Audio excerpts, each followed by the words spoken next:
NOVA study was originally published in 2016 in the New England Journal of Medicine. It is a phase 3 trial testing the PARP inhibitor niraparib versus placebo, 2-to-1 randomization in patients with recurrent high-grade, mostly high-grade serous ovarian cancer who are in response to platinum-based chemotherapy, and they also had to have a response to their penultimate platinum sensitivity as well. So these are all recurrent patients, platinum sensitive, and the treatment, once they're randomized, continued until either cancer progression or patients opted to come off or toxicities. The primary endpoint was progression-free survival, and that was presented at the New England Journal of Medicine paper in 2016, showing that the different subgroups, G-BRCA or germline BRCA mutated, as well as non-germline BRCA mutated subgroups benefited from the PARP inhibitor. And so today, again, I presented the overall survival results. Today, we talked about the overall survival in both the G-BRCA mutated group as well as the non-G-BRCA mutated group.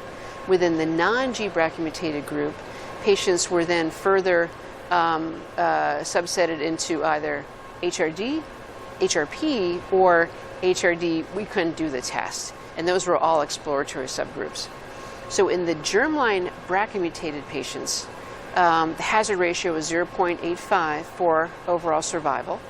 The overall survival for patients was 41 months receiving niraparib and 38 months for those patients who received placebo. In the non-G-BRCA mutated group, the hazard ratio was 1.06, and that was favoring actually placebo. So patients who received niraparib had a median overall survival of about 31 months, and patients who received placebo had a median overall survival of just a little bit below 35 months. And then I also presented the HRP, HRD, and HR unknown. And it was really the HRD subset analysis which really was quite discordant between niraparib and placebo in favor of placebo. I also presented other secondary endpoints such as time to first subsequent therapy, time to second subsequent therapy, PFS2, and chemotherapy-free interval. All of those numerically favored niraparib. And then secondly, we were able to look at overall toxicity and update the toxicity profiles. There were no new safety readouts that were seen. When looking at AML and MDS risk for patients who received niraparib, the risk of AML-MDS was about 3.8%. If you did not receive niraparib and received placebo, it was 1.7%.